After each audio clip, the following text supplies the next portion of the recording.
الحمد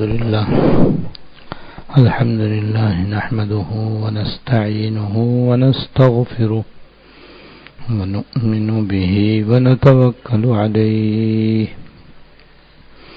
ونعوذ بالله من شرور أنفسنا ومن سيئات أعمالنا من يهده الله فلا مضل له ومن يضلله فلا هادي له وأشهد أن لا إله إلا الله وحده لا شريك له وأشهد أن سيدنا ونبينا ومولانا محمدا عبده ورسوله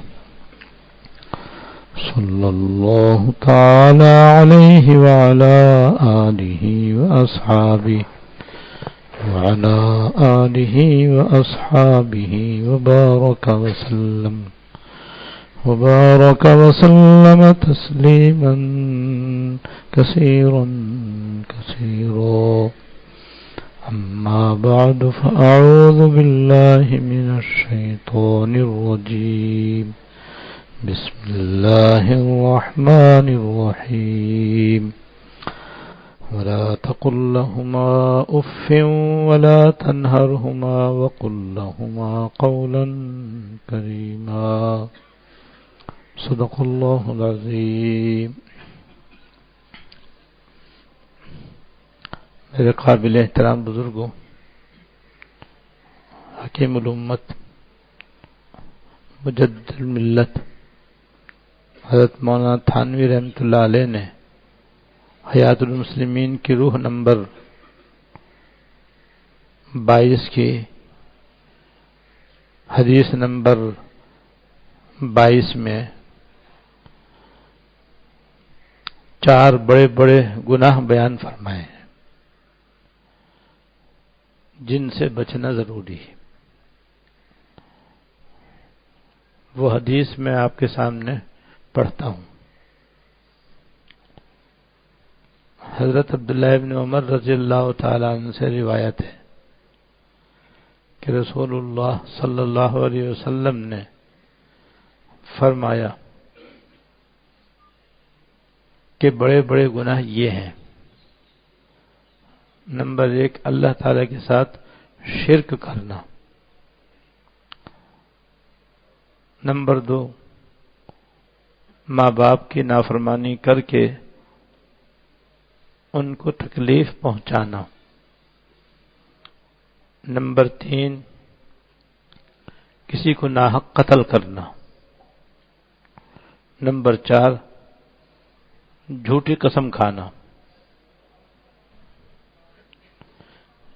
اس حدیث میں یہ 4 بڑے بڑے گناہ بیان کیے گئے ہیں. ان میں سے پہلے گناہ کی تشریح آپ کے سامنے گزشتہ منگل کو ہو چکی ہے، اور دوسرے گناہ کے بارے میں بھی کچھ باتیں بیان ہو گئی تھیں. آج بھی اسی کے متعلق مزید کچھ باتیں بیان کرنے کا ارادہ ہے. ماں باپ کی نافرمانی کر کے ان کو تکلیف پہنچانا یا ان کو ستانا یا انہیں پریشان کرنا یا اپنے کسی بھی طرز عمل سے ان کو ایذا پہنچانا حرام ہے، ناجائز ہے اور گناہ کبیرہ ہے.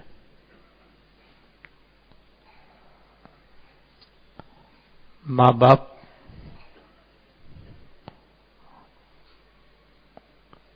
باپ کا بہت ہی بڑا ہمارے دین میں درجہ ہے.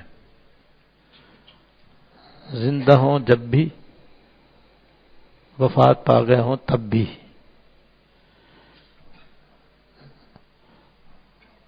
ان کا حق اتنا بڑا ہے کہ ساری زندگی ادا کرنے سے بھی ادا نہیں ہو سکتا. ماں باپ کے اولاد پر اس قدر احسانات ہیں کہ ان میں سے ایک ہی احسان ان کا ایسا ہے کہ اولاد ساری زندگی اس کا بدلہ بھی نہیں دے سکتی، باقی احسانات تو الگ رہے جو جب تک وہ زندہ رہتے ہیں اپنی اولاد کے ساتھ کرتے رہتے ہیں۔ اور وہ احسان یہ ہے کہ اولاد کے اس دنیا میں وجود میں آنے کا وہ ذریعہ ہے۔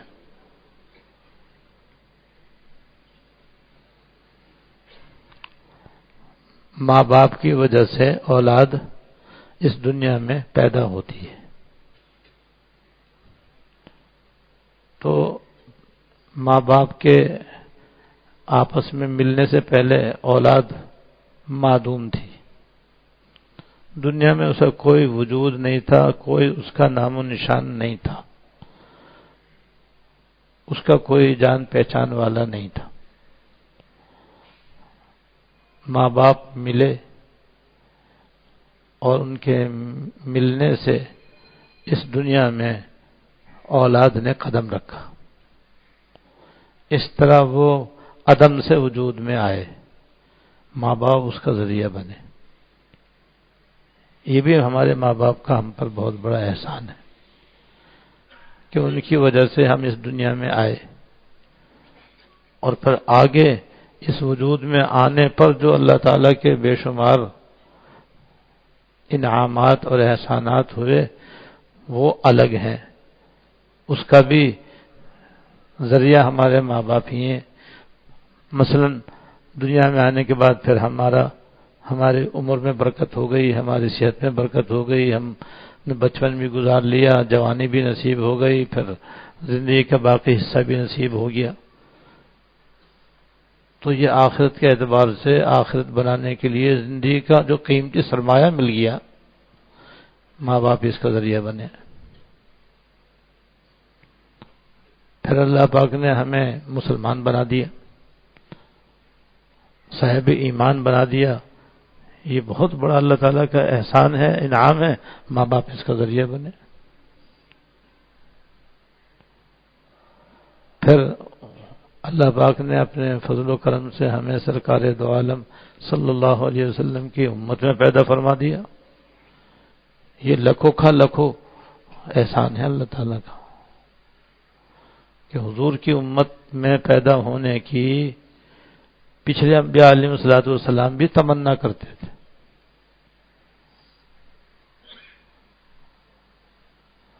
اور ہمیں بغیر کسی تمنا کے اللہ تعالیٰ نے یہ نعمت عطا فرما دی۔ ذریعہ کون بنے؟ ہمارے ماں باپ۔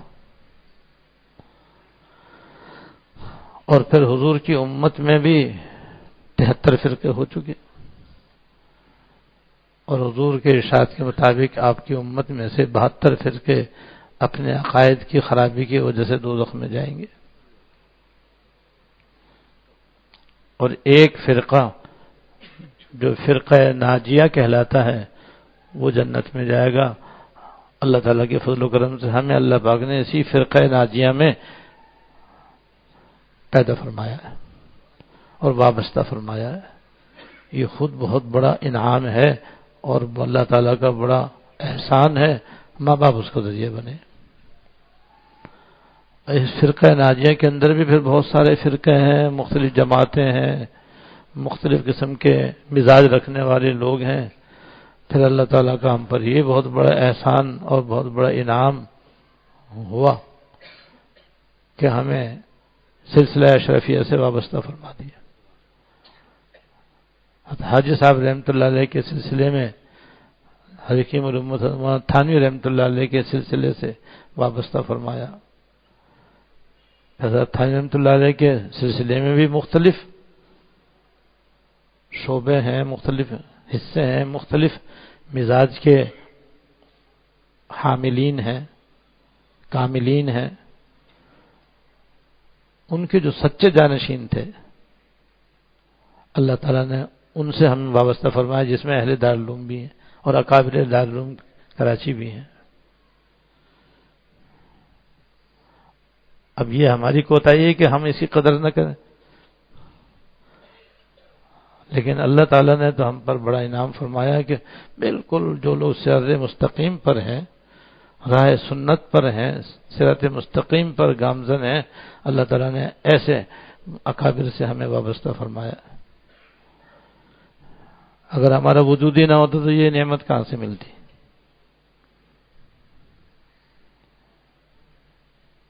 اب آگے کوتاہی ہماری یہ ہے کہ ہم ان نعمتوں کی قدر نہیں کرتے اور اس کے مطابق عمل کرنے کی کوشش نہیں کرتے۔ اللہ تعالیٰ ہماری اس کوتاہی کو بھی اپنے فضل سے اور اپنے ان احسانات کے صدقے دور فرما دیں، کہ اللہ تعالیٰ ہم پر یہ بھی احسان فرما دیں کہ ہم اس نعمت کی قدر بھی کریں اور قدر کر کے اپنے ظاہر کو، اپنے باطن کو اللہ تعالیٰ کی مرضیات کے مطابق سدھارنے کی توفیق عطا فرمائے، اور اپنے ماں باپ کی چاہے وہ حیات ہوں یا وفات پا چکے ہوں دل و جان سے قدر کریں۔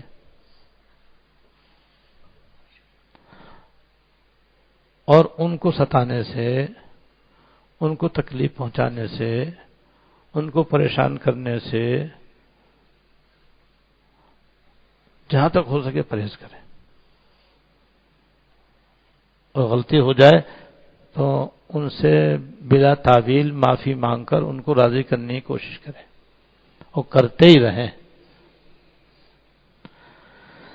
ماں باپ کا تو یہ درجہ ہے کہ حدیث شریف میں فرمایا گیا ہے کہ وہ اولاد کے لیے جنت اور جہنم کا دروازہ ہے۔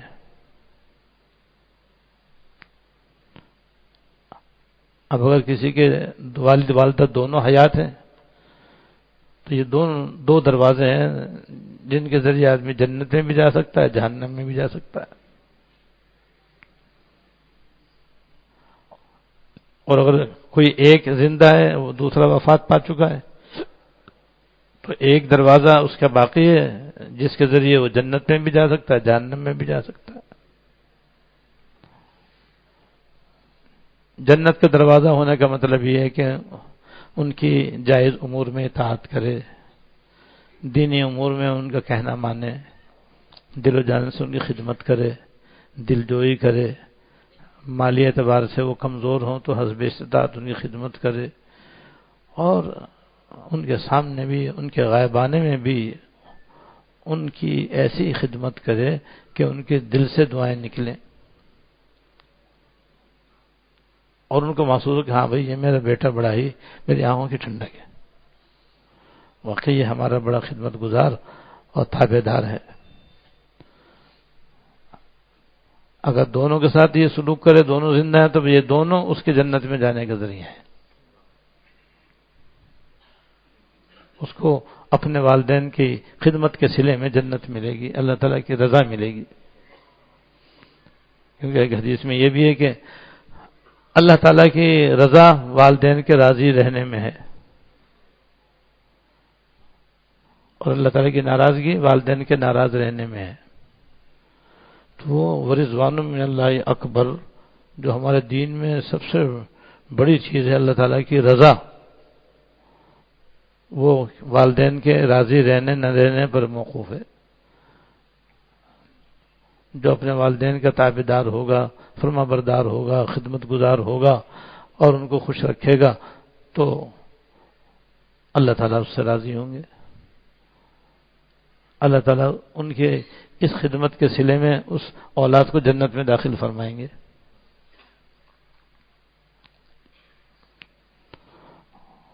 اور اگر کوئی اپنے ماں باپ کو ستائے گا، پریشان کرے گا، تکلیفیں پہنچائے گا، ان کو اذیتیں پہنچائے گا، تو پھر وہ اس کے لیے دوزخ میں جانے کا ذریعہ ہے، اللہ تعالیٰ کے ناراض ہونے کا باعث ہے۔ اور ایک حدیث میں آتا ہے کہ 3 آدمیوں کی دعائیں قبول ہونے میں کوئی شک نہیں، یہ مفہوم ہے حدیث شریف کا۔ 3 آدمی ایسے ہیں جن کی دعائیں قبول ہونے میں کوئی شک نہیں، یعنی بلا شک شبہ ضرور ان کی دعا قبول ہوتی ہے۔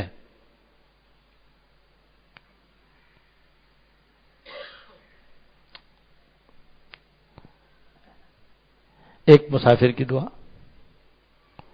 اگر کوئی مسافر دوران سفر دعا کرے تو اس کی دعائیں قبولیت میں کوئی شک نہیں۔ دوسرے مظلوم کی بد دعا ظالم کے حق میں، کہ جب کسی پہ ظلم کیا جاتا ہے اور وہ اللہ تعالیٰ کی بارگاہ میں گڑ گڑاتا ہے اور دعا کرتا ہے تو اس کی دعا رد نہیں ہوتی۔ تیسرے، والدین کی دعا اولاد کے حق میں، حدیث میں ضرور دعا قبول ہوتی ہے۔ تو اللہ پاک نے اتنا مرتبہ رکھا ہے ماں باپ کا، اس لیے ماں باپ زندہ ہوں تب بھی ان کا بڑا حق ہے، خاص طور سے جب وہ بڑھاپے کی عمر میں پہنچ جائیں، دونوں بوڑھے ہو جائیں یا کوئی ایک ان میں سے بوڑھا ہو جائے تو پھر بڑھاپے میں طرح طرح کی بیماریاں، تکلیفیں، کمزوریاں لاحق ہو جاتی ہیں، مزاج بھی بعض مرتبہ چڑچڑا ہو جاتا ہے، باتیں بھی بعض مرتبہ وہ ایسا اس طرح کرنے لگتے ہیں کہ وہ اولاد کے لیے باعث تکلیف ہوتی ہیں۔ لیکن یہ مقام وقت صبر و تحمل کا وقت ہے، برداشت کا وقت ہے، بیزاری ظاہر کرنے کا نہیں ہے، تنگ دلی کا وقت نہیں ہے، ان کو جھڑکنے کا وقت نہیں ہے، خدا نخواستہ ان کی بات کے جواب دینے کا وقت نہیں ہے۔ جواب دینا تو جوانی میں بھی جائز نہیں ہے جس سے ان کو تکلیف پہنچے، لیکن بڑھاپے میں بعض مرتبہ آدمی جھنجلا جاتا ہے اور جھنجلا کر کے ان کو جھڑک دیتا ہے، الیاذ باللہ۔ صبر و تحمل کا وقت ہے، بس یہ سمجھے کہ بھئی یہ معذور ہیں، بس ایک مرتبہ یہ ذہن میں بٹھا دے، بس پھر وہ کچھ بھی کریں بس برداشت کرتا رہے، اپنی طرف سے خدمت کرتا رہے، فرما برداری کرتا رہے، جائز امور میں، دینی امور میں ان کا کہنا مانتا رہے، اور مزید اپنی طرف سے جو بہتر سے بہتر خدمت ان کی ہو سکتی ہو کرتا رہے، اور ان سے دعا لیتا رہے۔ تو وہ دعا دیں نہ دیں مگر یہ خدمت اس کو کہیں سے کہیں پہنچا دے گی انشاءاللہ تعالی۔ دو واقعہ بھی ابھی میرے ذہن میں آئے ہیں، ایک دعا کا، ایک بد دعا کا۔ پہلے بد دعا کا سن لو، اللہ بچائے، اللہ تعالیٰ ماں باپ کی بد دعا سے بچائے۔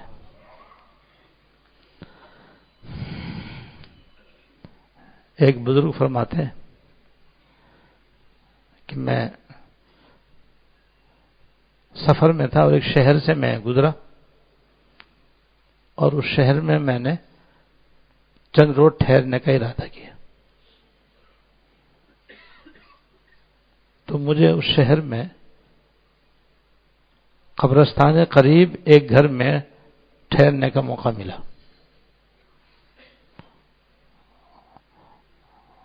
اور اس گھر کی اس بیٹھک میں انہوں نے مجھے ٹھہرایا جس میں سے ایک کھڑکی قبرستان کی طرف بھی کھلتی تھی۔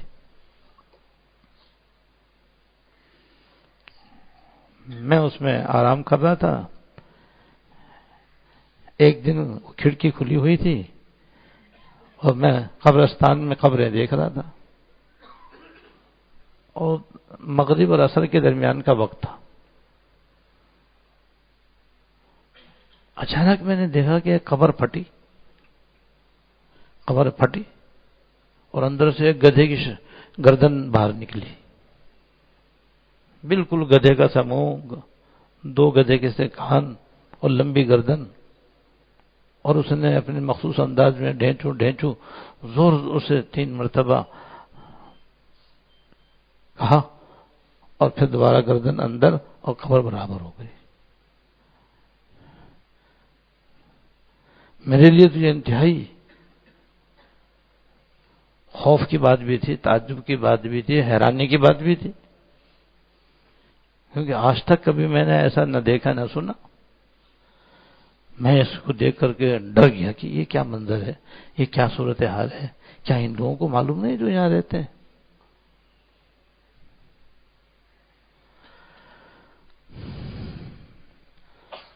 تو میں جن کے گھر ٹھہرا ہوا تھا، جب وہ میرے پاس آیا تو میں نے کہا کہ بھائی آج میں نے قبرستان کے اندر یہ منظر دیکھا ہے، تم لوگوں کو کچھ معلوم ہے؟ انہوں نے کہا ہمیں تو پہلے سے معلوم، اور انہوں نے بڑی عام حالت میں میری بات سنی. کوئی میری بات کا جو مجھے جو غیر معمولی بات معلوم ہو رہی تھی انہیں کچھ بھی محسوس نہیں ہوئی. کہا کہ تو یہ تو ہم روزانہ دیکھتے ہیں.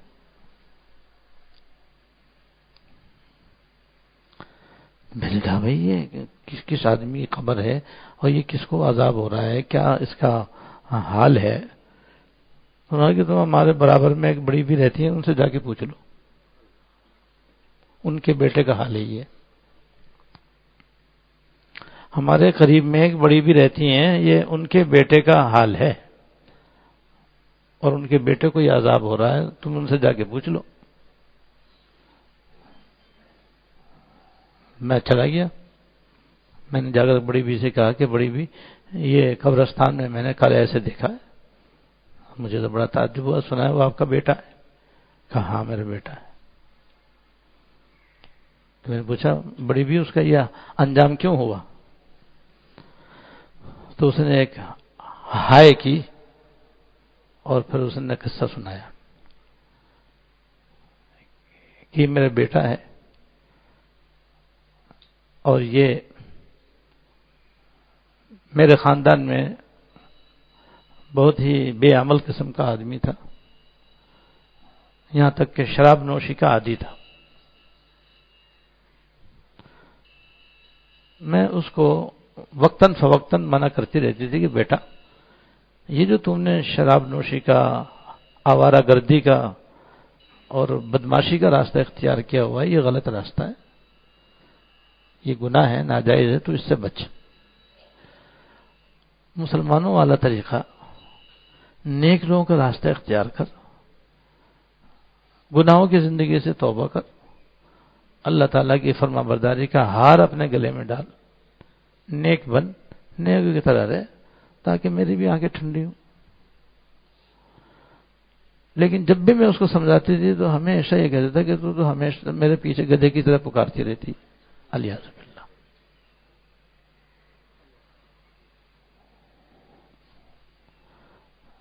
میں خاموش ہو جاتی تھی, لیکن مجھے اس کی اس گناہ والی زندگی سے بڑی تکلیف ہوتی تھی. میں نہیں چاہتی تھی کہ وہ اس طرح گناہوں کے ساتھ اپنی زندگی گزارے. بالخصوص اس کے نشے کی عادت سے مجھے بڑی تکلیف ہوتی تھی. جب وہ نشہ پی کر گھر میں آتا تھا تو جیسے نشے کرنے والوں کی عادت ہوتی ہے, ہول فول بکنے کی, بدتمیزی کرنے کی, گالیاں بکنے کی, لڑنے جھگڑنے کی, وہ باتیں اس کے اندر بھی ہوتی تھی. تو گھر کا سارا امن و امان اور گھر کا سارا سکون غارت ہو جاتا تھا.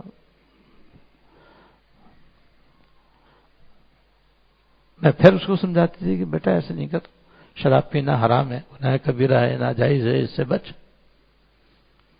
تو ایک دن وہ شراب پی کر گھر میں آیا اور وہ معمول کے مطابق بکواس کرنے لگا, الٹی سیدھی بکنے لگا, جس کی مجھے بڑی تکلیف ہوئی. تو میں نے کہا بیٹا کتنی مرتبہ میں نے تجھے سمجھایا, تو اپنے اس عمل سے باز آ جا.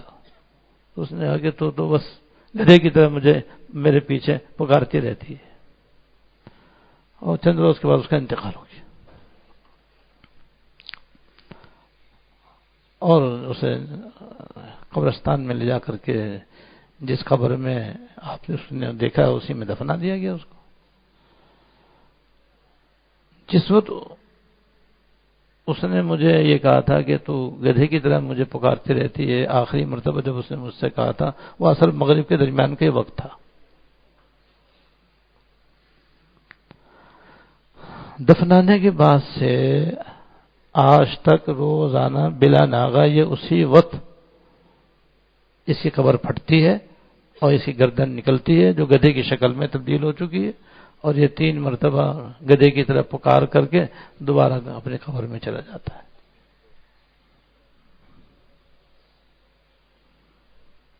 اس نے اپنی ماں کو کہا تھا کہ تو گدھے کی طرح مجھے پکارتی, میرے پیچھے پکارتی رہتی ہے. اللہ تعالیٰ نے اس سزا اس کو دے دی کہ وہ ماں کو ستانے کی وجہ سے گدھا بن گیا. اور روزانہ ہی لوگوں کی عبرت کے لیے اللہ پاک نے یہ سامان کر دیا کہ روزانہ وہ قبر سے اپنی گردن نکالتا ہے اور 3 مرتبہ گدھے کی طرح پکارتا ہے اور پھر قبر میں چلا جاتا ہے. دیکھو والدہ کو ستانے کا انجام، والدہ کو پریشان کرنے کا انتظام.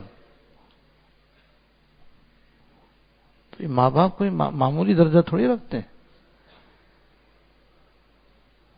تو یہ تو ان کی بد دعا کا حال ہے بھائی.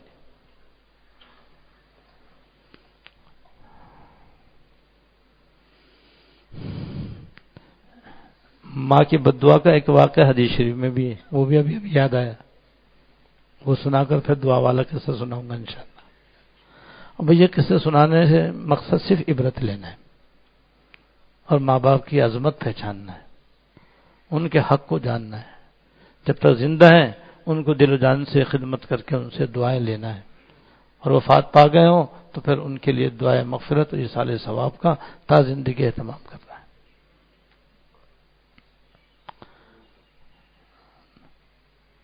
حدیث شریف میں جو واقعہ آتا ہے اس کا خلاصہ یہ ہے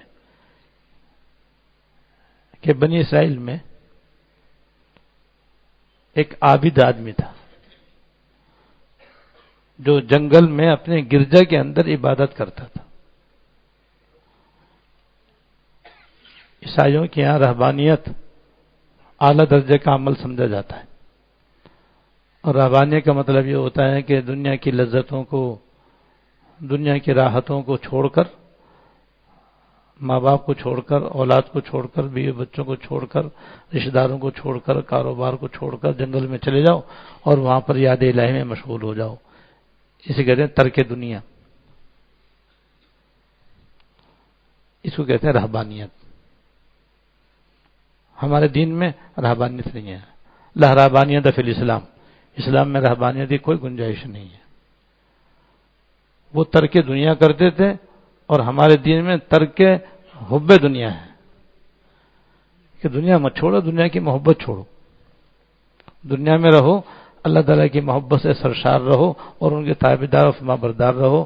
بیوی بچوں کے بھی حقوق ادا کرو، شوہر کے بھی، ماں باپ کے بھی، اولاد کے بھی، اور پڑوسیوں کے بھی، رشتہ داروں کے بھی، سب کے حقوق ادا کرو اور اللہ تعالیٰ کی خاطر ادا کرو. تو ہمارے دین میں ترک حب دنیا ہے، ان کے یہاں ترک دنیا تھی جس کو وہ پوری طریقے سے نبھا بھی نہ سکے. تو وہ عابد جو تھے وہ اپنے ماں باپ کو چھوڑ کر جنگل میں ایک گرجا کے اندر عبادت کرتے تھے، اور اس نے ایک ٹیلے کے اوپر اپنا ایک مینارے کی شکل میں اس نے اپنا گرجا بنایا ہوا تھا، اور اس میں وہ اپنے عبادت کرتا رہتا تھا، نماز پڑھتا رہتا تھا. اور ایک اس کی بوڑھی والدہ تھی جو کبھی کبھی اس سے ملنے کے لیے گرجا میں آیا کرتی تھی، اور چونکہ وہ بلندی پر تھا تو چڑھنا ان کے لیے مشکل تھا، تو وہ نیچے سے ہی اپنے بیٹے کو اس طرح سے دیکھ کر کے بات کرتی تھی. ایک مرتبہ آئی تو پھر دیکھا کہ وہ نماز پڑھ رہا ہے، اس نے آواز دی اپنے بیٹے کو. اس نے نماز میں نیت باندھی ہوئی تھی، اب وہ سوچنے لگا کہ میں نماز پوری کروں یا اپنی والدہ سے بات کروں. اس نے نماز کو ترجیح دی اپنی والدہ سے بات کرنے پر. ماں تھوڑی دیر تک بیٹھ کر اسے دیکھتی رہی، بات کرنے کے لیے انتظار کرتی رہی. جب اس کی نماز ختم نہ ہوئی تو وہ واپس چلی گئیں، پھر دوبارہ آئیں، پھر سے بارہ آئیں. جب بھی آئیں اتفاق سے وہ نماز میں، اور والدہ کی آواز سن کر کے اس کے دل میں یہ بھی خیال آیا کہ لاؤ میں والدہ سے بات کر لوں. پھر سوچتا کہ والدہ سے بات کروں یا میں نماز اپنی پوری کروں. وہ اپنی نماز میں مشغول رہتا، حالانکہ اسے چاہیے تھا کہ نیت توڑ کے والدہ سے بات کرتا، کیونکہ نفل نماز میں یہی حکم ہمارے دین میں. لیکن بہرحال اس نے والدہ کا خیال نہیں کیا، اپنی نماز ہی کا خیال کیا. تو اس حدیث میں آتا ہے کہ وہ اس طرح سے ماں جو ہے اپنے بیٹے کو یوں دیکھتی تھی، اور جی چاہتا تھا کہ میں کسی طرح اپنے بیٹے سے دو چار باتیں کروں اور پھر گھر جاؤں، لیکن بیٹے نے بات نہیں کی. تو ماں کا بڑا دل دکھا اور اس نے بد دعا دی، مگر وہ ماں بڑی سمجھدار تھی، بد دعا بھی دی سوچ سمجھ کے دی. اس نے بد دعا یہ دی کہ یا اللہ اس کو بدکار عورتوں کا منہ دیکھنا پڑ جائے. میں آئی اور اس نے مجھ سے بات نہ کی تو دل دکھا، اور اس نے یہ بد دعا کی. یہ نہیں کہا کہ یہ بدکار عورتوں میں مبتلا ہو، یہ نہیں بد دعا دی اس نے، بس یہ کہا کہ خدا اس کو بدکار عورتوں کا منہ دیکھنا نصیب کرے، الیاذ باللہ. اور یہ بد دعا دے کے وہ چلی گئی. اور میں نے بتایا نا، حدیث میں آیا کہ ماں باپ کی دعا تو فوراً قبول ہوتی ہے، چاہے وہ بصورت بد دعا ہو چاہے بصورت دعا ہو. تو ماں گئی اپنے گھر، کہیں سے کوئی بدکار عورت آئی اور اس نے پہلے تو اس عابد کو گناہ کی دعوت دی. تو عابد زاہد آدمی تھا، وہ کیسے گناہ کرتا، اس نے تو منع کر دیا. تو وہیں نیچے گرجے کے نیچے ٹیلے کے نیچے کوئی چرواہا بکریاں چرا رہا تھا، بس اس سے اس نے بدکاری کی اور اس کے حمل ٹھہر گیا. اور حمل ٹھہرنے کے بعد بچہ ہو گیا تو لوگوں نے پوچھا یہ کہاں سے آیا؟ کہا کہ یہ جو گرجا میں آدمی عبادت کر رہا ہے یہ سب اس کی حرکت ہے.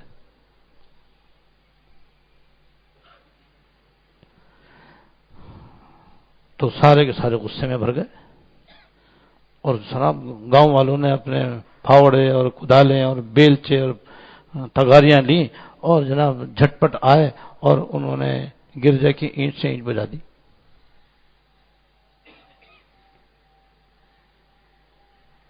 اور قریب تھا کہ اس کو بھی مارتے. اس نے کہا کہ میرا گرجا کیوں گرا دیا، میرا گھر کیوں تم نے برباد کر دیا، تم کیوں مجھے مارنے پر تیار ہو رہی، کیا بات ہے؟ کیا دیکھ لیے تیرا بچہ، یعنی تیری حرکت سے یہ بچہ وجود میں آیا جو کہ حرامی ہے. تو اس عابد نے اس بچے کے سر پر ہاتھ پھیرا اور کہا تو خود بتا دے بھائی تو کس کا بچہ ہے. یہ اس کی کرامت ہے. بچے نے کہا میں تو چرواہے کا بیٹا ہوں.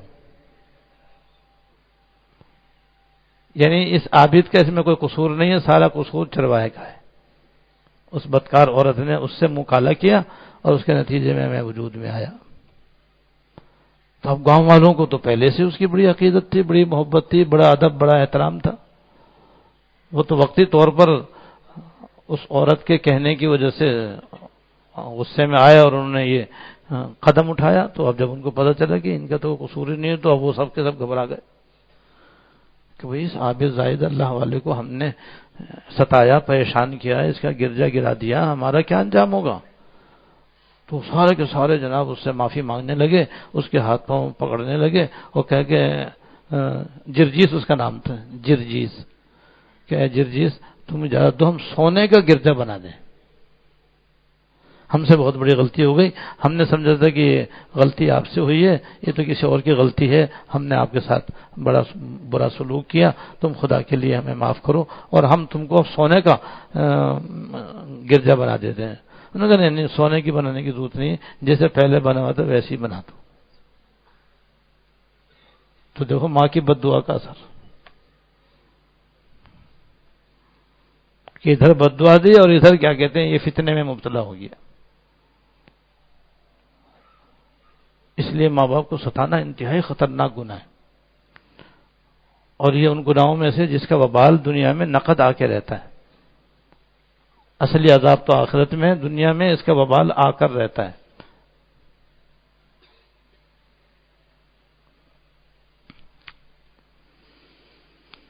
اب دعا سنو.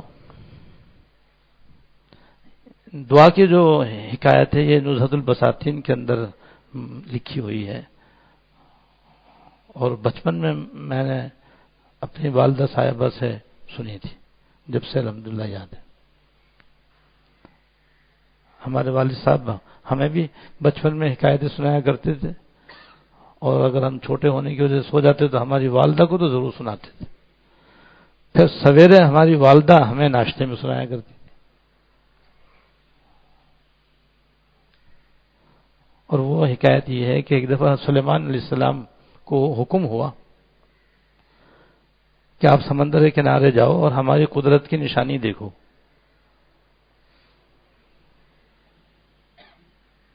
حضرت سلیمان علیہ السلام کو من جانب اللہ حکم ہوا کہ آپ سمندر کے کنارے جاؤ اور ہماری قدرت کی نشانی دیکھو. حضرت سلیمان علیہ السلام اپنے خاص احباب کو لے کر سمندر کے کنارے پہنچے اور دور تک آگے پیچھے دائیں بائیں دیکھا، لیکن ظاہر میں کوئی خاص بات نظر نہ آئی۔ تو چونکہ اللہ پاک نے جنات کو بھی آپ کے تابع فرمایا تھا، لہذا جب اوپر کوئی خاص نشانی نہ ملی تو ایک جن سے آپ نے کہا کہ بھئی تم سمندر کے تہہ میں جاؤ، وہاں جا کر دیکھو، اگر کوئی غیر معمولی چیز ہو تو مجھے آ کے بتاؤ، ہو سکتا ہے وہ قدرت کی نشانی پانی کے اندر ہو۔ تو جس جن کو بھیجا وہ کافی طاقتور تھا، جہاں تک اس سے نیچے جانے کی جہاں تک اس میں ہمت تھی وہ گیا، آگے نہ جا سکا، لیکن وہیں دیکھ بھال کر تلاش کر کے واپس آ گیا، اور اس نے کہا کہ حضرت مجھے تو وہاں کچھ کوئی خاص چیز ملی نہیں۔ پھر اس سے زیادہ طاقتور دوسرے جن کو آپ نے بھیجا کہ تم جاؤ، جا کر دیکھو، کوئی چیز ملے تو مجھے آ کے بتاؤ یا اس چیز کو لے ہی آؤ۔ اس نے بھی آ کر کہا کہ مجھے تو کچھ ملا نہیں۔ تو آصف برقیہ حضرت کے وزیر تھے جو انتہائی طاقتور تھے، آپ نے ان سے کہا کہ بھئی اب تم ہی جاؤ، بھئی یہ لوگ تو جا چکے ہیں، انہیں تو کچھ ملا نہیں، تم دیکھو، اگر کوئی چیز ملے تو لے کے آ جانا۔ اب وہ سمندر میں اترے اور وہ اتنے طاقتور تھے کہ تہ تک پہنچ گئے۔ وہاں پر سمندر کا کنارہ انتہائی گہرا تھا۔ تہ میں پہنچے تو وہاں دیکھا کہ ایک سنگ مرمر کا سفید قبہ وہاں پر رکھا ہوا ہے۔ وہ انہوں نے اٹھایا اور لا کر کے سمندر کے باہر کنارے پر حضرت کے سامنے رکھ دیا۔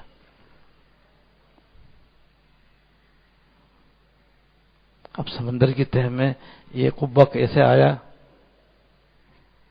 کون لایا اور کیوں آیا، یہ سب اللہ ہی اس کو بہتر جاننے والے ہیں۔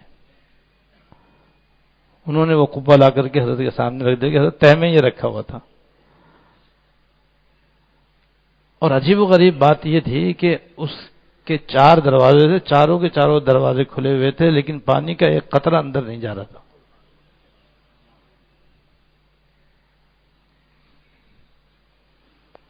اور اس سے بڑھ کر عجیب و غریب بات یہ تھی کہ اس کے اندر ایک نوجوان مصلے پر نیت باندھے کھڑا تھا اور نماز میں مشغول تھا۔ سب لوگ اسے دیکھ کر کے حیران رہ گئے کہ سمندر کی تہ میں بھی ہے اور زندہ بھی ہے، نماز میں بھی مشغول ہے، اور پانی بھی کھلے دروازوں سے اندر نہیں جا رہا ہے۔ بلا شبہ اللہ تعالی قدرت ہے۔ جب وہ شیشے کے ذریعے اندر پانی جانے پر نہ جانے پر قادر ہے، شیشے کمرہ اس طریقے سے بنا لیا جائے تو پانی اندر تھوڑی جائے گا۔ تو جب وہ شیشے کے ذریعے بھی اس پر قادر ہیں کہ اندر پانی نہ جائے، تو اس پر بھی قادر ہیں کہ بغیر شیشے کے پانی اندر نہ جائے۔ تو حضرت نے اس نوجوان کے سلام پھیرنے کا انتظار فرمایا کہ اس کو سلام پھیرنے تو پھر اس سے ملیں گے۔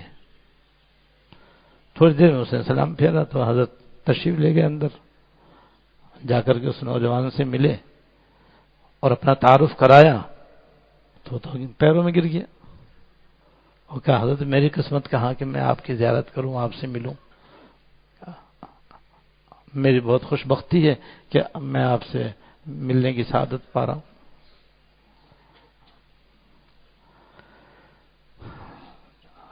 سلیمان علیہ السلام کا اس نے نام سنا ہوا تھا، اس لیے اور بھی زیادہ اس کے دل میں حضرت کی محبت عقیدت بڑھ گئی۔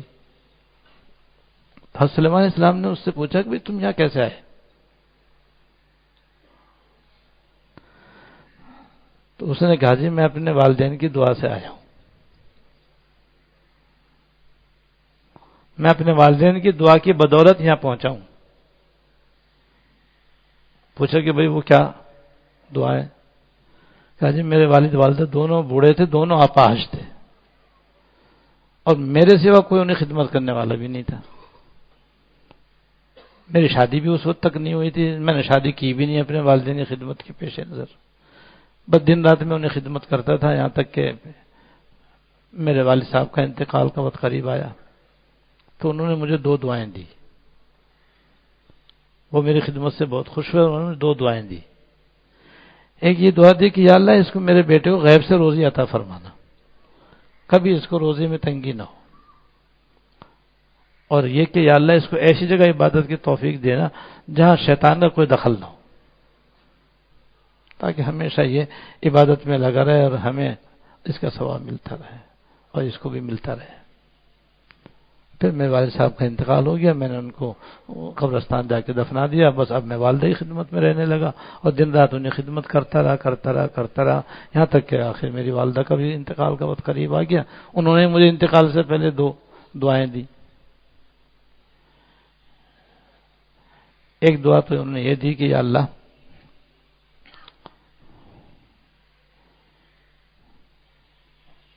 میرے اس بیٹے کو عمر طویل عطا فرمانا،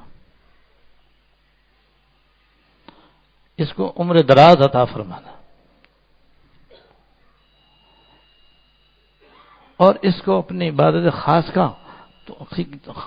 خاص کی توفیق عطا فرمانا. اور یہ دعا دے کر کے ان کا بھی انتقال ہو گیا. میں ان کو بھی قبرستان جا کے میں نے دفنا دیا. اب قبرستان سے جب میں واپس لوٹا تو میں بالکل اکیلا تھا. جو جنازے میں شریک ہوئے تو وہ اپنے گھروں کو گئے. اب میں سوچا کہ اب گھر کس کے پاس جاؤں. اب میرے گھر میں نہ میرے والد نہ میری والدہ، اور گھر میں کوئی اور تو تھا ہی نہ بھائی نہ بہن نہ بیوی. تو بس میں اپنے خیالات میں گم کہ اب میں کہاں جاؤں، کس کے پاس رہوں، کیا کروں. بس اس غم میں نڈھال اور سوچوں میں گم میں وہاں سے چل رہا تھا. تو چلتے چلتے سمندر کنارے آیا جہاں اس وقت آپ تشریف فرمائے. یہاں آیا تو یہاں میں نے یہ قبہ جو ہے سمندر کنارے رکھا ہوا دیکھا. بالکل میرے لیے غیر معمولی تھا. اس سے پہلے کبھی ایسی کوئی چیز ہم نے یہاں دیکھی نہیں تھی، اور انتہا خوبصورت اور بڑا نفیس اور سفید رنگ کا یہ قبہ بنا ہوا تھا. تو میں اس کو دیکھ کر حیران ہو گیا. میں نے سوچا بھائی اس کو دیکھنا چاہیے، کیا ہے یہ، کیسا ہے. میں اس کے اندر گیا. بس اندر گیا اور کسی نے اٹھا کر کے اس کو سمندر کی تہ میں رکھ دی.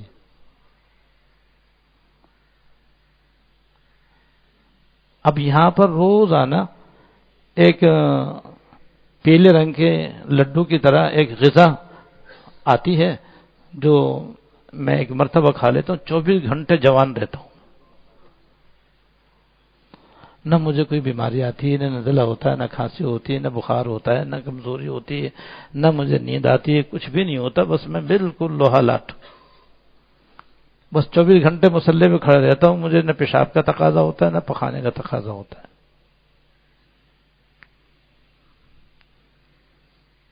اور نہ مجھے گناہ کے خیال آتے ہیں، نہ کوئی وسوسہ شیطان کا یا کوئی عمل دخل نہیں. دن رات اللہ تعالیٰ کی یاد میں مشغول رہتا ہوں اور کوئی مجھے وحشت نہیں ہوتی، نہ کوئی مجھے گھبراہٹ ہوتی ہے، نہ کوئی بے چینی ہوتی ہے. بالکل آرام سے میں یہاں رہتا ہوں.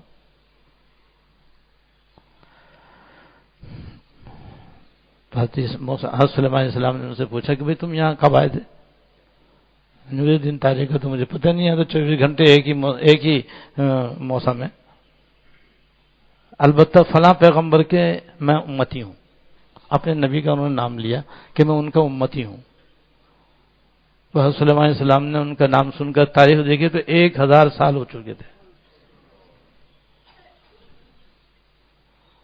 1000 سال سے وہ جوان اس سمندر کی تہ میں قبے کے اندر اس طرح سے عبادت میں مشغول تھا کہ شیطان کے شر سے محفوظ، غیب سے روزی اس کو مل رہی تھی، اور جوان کا جوان اور یاد الہی میں مشغول اور زندہ سلامت. تو اس کے بعد اس کے والدین نے اس کی خدمت کی وجہ سے خوش ہو کر 4 دعائیں دی تھی. چاروں دعائیں اس نے اپنی آنکھوں سے دیکھ لی. تو حضرت نے اپنے تمام ساتھیوں کو جمع کر کہا دیکھو والدین کی دعا کا ثمرہ اور اس کا پھل دیکھو کہ والدین کی دعا کی بدولت اللہ تعالیٰ نے کیسے اسپیشل طریقے سے اس کو اپنی یاد میں مشغول رکھا ہوا ہے اور کس طرح سے اس کے روزے کا انتظام کیا ہوا ہے. لہذا والدین کی قدر کرو اور ان کی نافرمانی سے بچو۔ پھر حضرت نے فرمایا کہ اچھا بھائی تم یہاں ہمارے ساتھ چلنا چاہو تو بھائی ہمارے ساتھ چلو، ہم تمہاری شادی بھی کروائیں گے، سب کچھ کروائیں گے انشاءاللہ تعالی، آرام سے رہنا۔ اور اگر تم اپنی جگہ پہ ہی جانا چاہتے ہو تو تم دیکھ لو، کیونکہ میں تو وہیں اچھا ہوں جہاں میں اپنے ماں باپ کی دعاؤں سے پہنچا ہوں۔ تو حضرت آصف برقیہ کو حکم دیا کہ بھائی ان کو وہیں پہنچا دو۔ انہیں قبا اٹھایا اور جا کر کے سمندر کی تہہ میں رکھ دیا۔ یہ اللہ تعالیٰ نے حضرت سلیمان علیہ السلام کو اپنی قدرت کا نمونہ دکھلایا، جو ماں باپ کی دعاؤں کا طفیل تھا۔ تو بھئی ایسے ماں باپ کا یہ مرتبہ ہے، اس لیے ہمیں اپنے ماں باپ کی قدر کرنی چاہیے، زندہ ہوں تب بھی اور وفات پا جائیں تب بھی۔ وفات کے بعد کیا کرنا چاہیے وہ انشاءاللہ آئندہ بیان کریں گے۔ اللہم لک الحمد لا نحصی ثناء علیک انت کما اثنیت علی نفسک، اللہم لک الحمد لا نحصی ثناء علیک انت کما اثنیت علی نفسک، اللہم صل علی سیدنا مولانا محمد وعلی آل سیدنا مولانا محمد مبارک وسلم، یا رحم الراحمین یا رب العالمین یا حی یا قیوم یا ذی الجلال والاکرام۔ ہم سب کے اگلے اور پچھلے، چھوٹے اور بڑے، خفیہ علانیہ سارے گناہ معاف فرما۔ یا اللہ ہمیں اپنے والدین کی دل و جان سے قدر کرنے کی توفیق عطا فرما، ان کا حق اور ان کا مقام اور ان کا مرتبہ پہچاننے کی توفیق عطا فرما، اور ہمیشہ ان کی نافرمانی سے بچنے کی توفیق عطا فرما، ان کو اپنی طرف سے تکلیف پہنچنے سے بچانے کی توفیق عطا فرما، بچنے کی توفیق عطا فرما۔ ہمیشہ ہمارے والدین کی مغفرت فرما، ہمارے والدین کی بال بال مغفرت فرما، بال بال بخشش فرما، ان کے بے حد درجے بلند سے بلندتر فرما۔ یا اللہ ان کو درجات عالیہ عطا فرما، اور ہم سے ان کے حقوق میں جو کوتاہیاں ہو گئی ہیں اپنی رحمت سے درگزر فرما۔ یا اللہ اپنی رحمت سے درگزر فرما۔ اگر ماں باپ زندہ ہیں تو ہمیں ان سے معافی مانگ کر ان کو راضی کرنے کی توفیق عطا فرما، اور آئندہ مرتے دم تک راضی رکھنے کی توفیق عطا فرما، اور دل و جان سے انہیں خدمت کرنے کی توفیق عطا فرما۔ اور وفات پا گئے تو یا اللہ ہماری بھی ان کی بھی خوب مغفرت فرما، خوب بخشش فرما، اور ہمیں ان کے فرما بردار اولاد میں اٹھنا نصیب فرما۔ یا اللہ ہمیں اپنے ماں باپ کی خدمت گزار اولادوں میں اٹھنا نصیب فرما، دنیا اور آخرت کی ہر خیر عطا فرما، ہر شر سے پناہ عطا فرما۔ ربنا تقبل منا انك انت السميع العليم وتب علينا انك انت التواب الرحيم، صلی اللہ تعالی علی النبی الکریم محمد وعلى اله وصحبه اجمعین، آمین برحمتک یا رحمت۔